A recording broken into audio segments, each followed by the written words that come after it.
ካልኣይ ወይ ማእከላይ ደረጃ ትምህርቲ ኮምፒተር ክዝርግሕ ምዃነይ ኣብ ዝሓለፈ ሰሙናት ክሕብር ቀኒየ ሕጂ ከዓ ከመይ ጌርና ናብቲ ትምህርቲ ንምዝገብ ከርእየኩም እየ ማለት እዩ መጀመርያ እዛ ዌብሳይት እዚኣ ንኸፍታ milslen.com ቀፂልና ኣብዚ ስታርት ቱዴይ ድብል ዘሎ ንጥውቕ ወይ እውን ኣብዚ ኮርስ ንጥውቕ ስለዚ ኣብኡ ከይደ ኣብዚ ጠቢቕ ኣለኹ ብምቕፃል ከምዚ ክመፀልናይ እዚ እቲ ቀዳማይ ደረጃ ትምህርቲ ኮምፒተር ቅድሚ 2-3 ወርሒ ዝዘርጋሕናዮ እዩ እዚ ከዓ እቲ ሓድሽ ማለት እዩ ስለዚ ምናልባት እቲ ቀዳማይ ትመሃሩ ትደልዩ ኣብዚ ክትጥውቑ ትኽእሉ ኢኹም ኣብቲ ካልኣይ ደረጃ ክትምዝገቡ ትደልዩ ከዓ ኣብዚ ንጥውቕ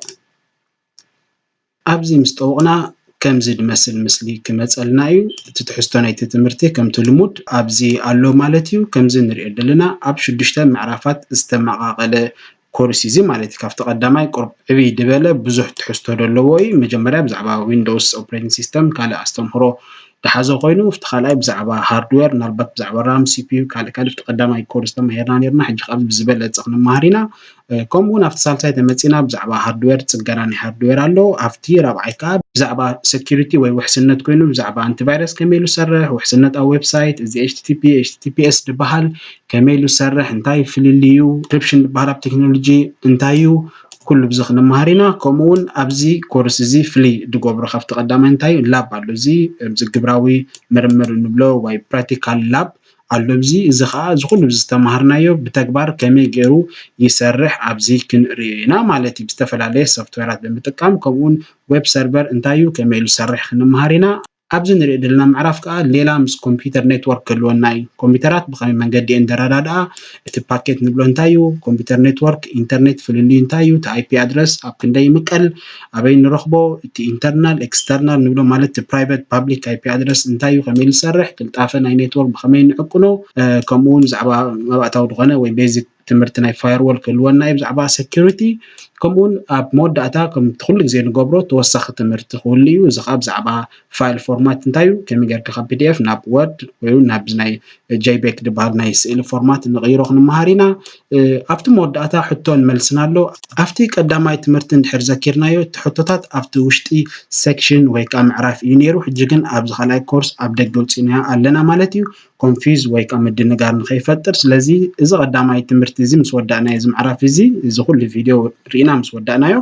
ኣብዚ ሕቶ መልስና ኣሎ ፈተና ክንወስድ ንኽእል ኢና ተፈቲና ከዓ እቲ ቁኑዕ መልሲ እንድሕር መፂኡ ቁኑዕ ክብለና እዩ ተጋጊና ከዓ እዚ ተጋጊኹም ኣለኹም እዚ ነይሩ እቲ ቁኑዕ መልሲ ክብለና ደጊምና ከይድና ነቲ ቪድዮ ርኢና ክንሪኦ ንኽእል ኢና ተመሊስና ከዓ እቲ ፈተና ንወስዶ ማለት እዩ እዚ ሕጂ እቲ ሰርቲፊኬት ንክንረክብ ዝሕግዘና ማለት እዩ ሰርቲፊኬት ኣለዎ እዚ ዌብሳይት ኩሉ ድሕር ኮምፕሊት ጌርናዮ ባዕሉ ሰርቲፊኬት ይህበና እዩ ስለዚ ከምዚ መስሊ ዝትሕዝቱ ከመይ ኢልና ንምዝገብ ክሕብረኩም እየ ካብ ሎማዓንቲ ዕለት 18 ስጋብ ዕለት 29 ድሕር ተመዝጊብና እቲ ዋጋ ሕሱር ክኸውን እዩ ማለት እዩ በዚ ንሪኦ ዘለና ድሕሪ እዚ ዕለት እዚ ግን ክውስኽ እዩ ስለዚ እዚ ትምህርቲ እዚ መዓስ እዩ ዝኽፈት እንተኢልና ዕለት 29 እዩ ዝኽፈት ሽዑ ኢና ትምህርቲ ክንመሃር ንኽእል ክሳብ ዕለት 29 ተመዝጊብና እንድሕር ፀኒሕና ግን እቲ ዋጋ ብጣዕሚ ብሕሱር ክንረኽቦ ንኽእል ኢና ትሕቲ እቲ ዋጋ ናይቲ ቀዳማይ ኮርስ ትሕቲ እዩ ማለት እዩ ስለዚ ብሕሱር ዋጋ ተመዝጊብኩም ክትፀንሑ ምስ ትደልዩ ኣብዚ መፂና ረጅስተር ንገብር እሞ ዕለት 29 እቲ ትምህርቲ ክኽፈት እዩ ኣብዚ ብምምፃእ ብቐጥታ ናብቲ ትምህርቲ ንኸይድ ማለት እዩ ድሕሪ ዕለት 29 ግን እቲ ዋጋ ክውስኽ ምክንያቱ እዚ ከምቲ ንፈልጦ ካልኣይ ደረጃ ወይ መቐፀልታ ናይቲ ቀዳማይ ስለ ዝኾነ ማለት እዩ ስለዚ ክንምዝገብ እንድሕር ደሊና ኣብዚ ንጥወቕ ረጅስተር ናው ከምዚ ክመፀልና እዩ ኣብዚ ኢሜይልና ኣብዚ ንፅሕፍ እቲ ኩሉ ግዜ እንጥቀመሉ ናትና ናይ ገልና ኢሜይል ማለት እዩ ኣብዚ ከዓ ሓድሽ ፓስወርድ ነዚ ዌብሳይት እዚ ንክንከፍቶ ዝሕግዘና ወይ ደኽእለና ፓስወርድ ሓድሽ ንገብር ኣብዚ እቲ ፓስወርድ ንፅሕፎ ኣብዚ መሊስና ከዓ እቲ ዝፀሓፍናዮ ንደግሞ ሽምና ሽም ኣቦና ቴሌፎን ፅሒፍና ከምዚ ንሪኦ ዘለና እቲ ዋጋ ኣብዚ ኣሎ ብካርድ እንድሕር ዳይሬክት ክንከፍል ደልና ኣብዚ እቲ ካርድ ናምበር ናይትና ክንምዝገብ ንኽእል ኢና ፔይፓል እንድሕር ኣለና እውን ኣብዚ ፔይፓል ድብል ንጥውቕ እንድሕር ፔይፓል ኣካውንት ኣለና ጥራሕ ማለት እዩ ሕደ ይብልና ፔይፓል ግን በዚ መንገዲ ክንምዝገብ ኣለና ቅድሚ ሕጂ ኣብዚ ዌብሳይት እዚ ተመዝጊብኩም ክትመሃሩ ዝፀናሕኹምን ወይ ትምህርቲ ዝወዳእኹም ሰባት እንድሕር ኣለኹም ኣብዚ ምምላእ ኣየድልየኩምኒ እንታይ ደኣ ኣብዚኣ ክሊክ ሎጊን ትገብሩ ኣብዚኣ ክሊክ ምስ ገበርኩም እቲ ናይ ትምህርትኹም ኢሜይል ኩሉ ግዜ ዝመፂኹም ትመሃሩሉ ኢሜይል ትፅሕፍዎ ኣብዚ ክፅሕፈ እየ ዝናተይ ብምቕፃል እቲ ፓስወርድ ማለት እቲ ናይዚ ዌብሳይት ፓስወርድ ትጥቀመሉ ትፅሕፍዎ እዚአን ምስ ፀሓፍኩም ኣብዚኣ ሎጊን ትብልዋ እሞ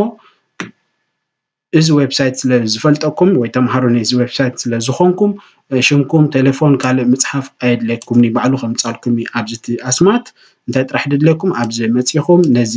ኮርስ ንምግዛእ ጥራሕ እዩ ዘድልየኩም ማለት እዩ። እዚ እቲ ካርድኹም ወይ በየናይ ኣገባብ ኢኹም ክትከፍሉ ደሊኹም ኣብዚ ትሕብርዎ ኣብዚ ምስ ፀሓፍኩሞ ኩሉ ኣብዚ ባይ ናው ትብልዎ ማለት እዩ። ባይ ናው ምስ በልናዮ ኣብቲ ዳሽቦርድ ድብል ንጥወቕ ኣብቲ ዳሽቦርድ ንጥወቕ ዳሽቦርድ ምስ ጠወቕና ከምዚ ድመስል ክመፀልና እዩ። እንድሕር ኣብቲ ቀዳማይ ደረጃ ትምህርቲ ተመዝጊብና ነርና ኣብዚ ክንረኽቦ ኢና። እዚ ሕጂ ዝተመዝገብናሉ ትምህርቲ ከዓ ኣብዚ መፀልና ማለት እዩ። እዚ ካልኣይ ደረጃ ትምህርቲ ስለዚ ኣብዚ ወይ ኣብዚ ብምጥዋቕ ነቲ ትምህርቲ ክንመሃሮ ንኽእል ኢና። ኣብኡ ምስ ጠወቕና ከምዚ ይመስል እቲ ኮርስ ኣብዚ መፂና ካብ ዕለት 29 ጀሚርና ትምህርቲ ክንጅምር ንኽእል ማለት እዩ። ከምዚ ንሪኦ ዘለና እዚ ኮርስ እዚ ዕለት 29 ከም ዝኽፈት ሓበሬታ ይህበና ኣሎ። ስለዚ ብከምዚ መንገዲ ክንምዝገብ ንኽእል ኢና። ኩሉ ግዜ ኣብዚ ትምህርቲ እዚ ሎጊን ክንገብር ወይ ሎግ ኣውት ማለት ክንኣቱ ክንወፅእ ምስ ንደሊ ኣብዚ ዳሽቦርድ ኢና ንጥወቕ። ኣብዚ እቲ ሎጊን መግበር ኣሎ ወይ ከዓኒ ሳይን ኣውት ወይ ሎግ ኣውት መውፅኢ ከዓ ኣብዚ ኣሎ ማለት እዩ። እቲ ዋጋ ናይቲ ትምህርቲ ከምዚ ክንሪኦ ዝፀናሕና ብሕሱር ዋጋ ማለት እዩ። ድሕሪኡ ግን ድሕሪ እቲ ዕለት 29 ግን ክውስኽ ምዃኑ ክንዘኻኽር ንፈቱ ማለት እዩ። ቴንኪዩ